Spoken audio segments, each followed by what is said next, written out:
নমস্কাৰ ছাৰ বাইদেউসকল।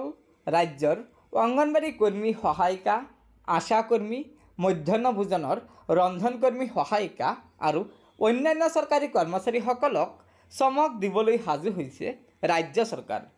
হয় ছাৰ বাইদেউসকল, 23 এপ্ৰিলৰ বাতৰি কাকতখনতে আজিৰেই সুখবৰকেইটা প্ৰকাশ পাইছে।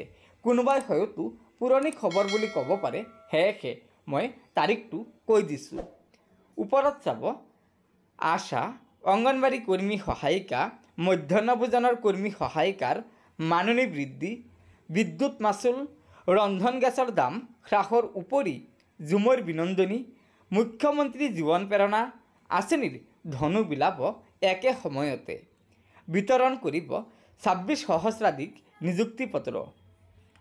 অক্টোবৰত চমক দিবলৈ সাজু হৈছে ৰাজ্য চৰকাৰ। তাৰ তলত কৈছে, বিধানসভা নিৰ্বাচনৰ পূৰ্বে ৰাজ্যবাসীক চমক দিব মুখ্যমন্ত্ৰী ডক্টৰ হিমন্ত বিশ্ব শৰ্মাৰ নেতৃত্বাধীন ৰাজ্য চৰকাৰখনে। অক্টোবৰ মাহৰ পৰা ফেব্ৰুৱাৰীলৈকে ৰাজ্যখনত নিযুক্তিৰ পৰা আৰম্ভ কৰি ইখনৰ পাছত সিখন আঁচনি ৰূপায়ণৰ ধুম উঠিব। অহা বৰ্ষৰ এপ্ৰিল-মে মাহত অনুষ্ঠিত হ'বলগীয়া বিধানসভা নিৰ্বাচনৰ পূৰ্বে ভোটাৰ ৰাইজক আকৰ্ষিত কৰাৰ বাবে ইতিমধ্যে ৰাজ্যৰ বিজেপি চৰকাৰখনে বিশেষ ৰণকৌশল প্ৰস্তুত কৰি উলিয়াইছে। সেই অনুসৰি পঞ্চায়তত ছুনামি আনি বিধানসভাৰ বাবে সাজু হোৱাৰ অৰ্থে অক্টোবৰত বৃহৎ নিযুক্তি সমাৰোহ অনুষ্ঠিত হ'ব।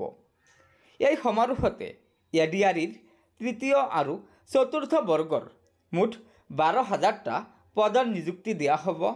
একেদৰে গ্ৰেজুৱেট আৰু পোষ্ট গ্ৰেজুৱেট শিক্ষকৰ 9,075টা পদৰ নিযুক্তি আৰু 5,550টা প্ৰাথমিক বিদ্যালয়ৰ শিক্ষকৰ পদৰো নিযুক্তি অক্টোবৰ মাহতে দিয়া হ'ব।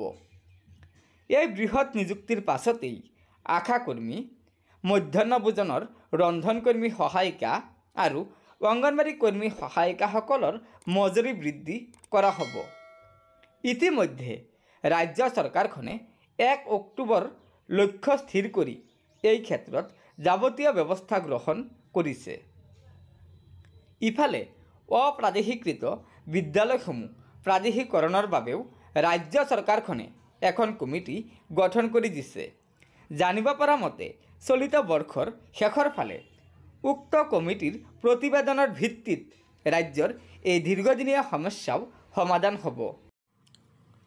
প্ৰণিধানযোগ্য যে এইবাৰৰ বাজেটৰ প্ৰায়বোৰ সিদ্ধান্তই ছেপ্টেম্বৰ-অক্টোবৰ মাহৰ পৰাহে ৰাজ্য চৰকাৰখনে ৰূপায়ণ কৰিব, যাতে বিধানসভা নিৰ্বাচনত বিজেপিয়ে ইয়াৰ সুফল লাভ কৰিব পাৰে। গতিকে ছাৰ বাইদেউসকল, আপোনালোকে নিশ্চয় জানিব পাৰিলে যে অহা অক্টোবৰ মাহত ৰাজ্য চৰকাৰে ৰাজ্যৰ বিভিন্ন স্তৰৰ চৰকাৰী কৰ্মচাৰীসকলক এটা বৃহৎ চমক দিবলৈ গৈ আছে।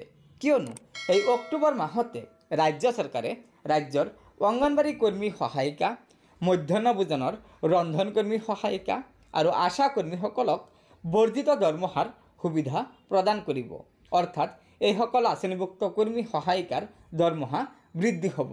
লগতে এইসকল আঁচনিভুক্ত কৰ্মীসকলক এককালীন টকা প্ৰদান কৰিব, যাতে ৰন্ধন কৰ্মী, অংগনবাড়ী কৰ্মী সহায়িকা আৰু আশা কৰ্মীসকলে তেওঁলোকৰ পৰিয়ালক ভালদৰে পোহপাল কৰিব পাৰে।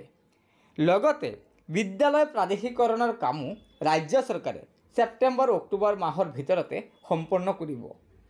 আনহাতে নিযুক্তিৰ যিসমূহ বিজ্ঞাপন ইতিমধ্যে প্ৰকাশ পাইছে বা ভেৰিফিকেশ্যন হৈ গৈছে, সেইসমূহ নিযুক্তিও ৰাজ্য চৰকাৰে এই অক্টোবৰ মাহতে প্ৰদান কৰিব। গতিকে ছাৰ বাইদেউসকল, এয়া নিশ্চয় ৰাজ্যৰ নিবনুৱা আৰু বিভিন্ন স্তৰৰ চৰকাৰী কৰ্মচাৰীসকলৰ বাবে এটা অত্যন্ত সুখবৰ প্ৰকাশ পাইছে। গতিকে লগৰ বন্ধুবৰ্গক এই ভিডিঅ'টো শ্বেয়াৰ কৰি আজিৰ এই সুখবৰটো জনাই দিব আৰু নতুনকৈ অহা ছাৰ বাইদেউসকলে অনুগ্ৰহ কৰি আমাৰ এই চেনেলটো ছাবস্ক্ৰাইব কৰি ল'ব। ধন্যবাদ। জয় আই অসম।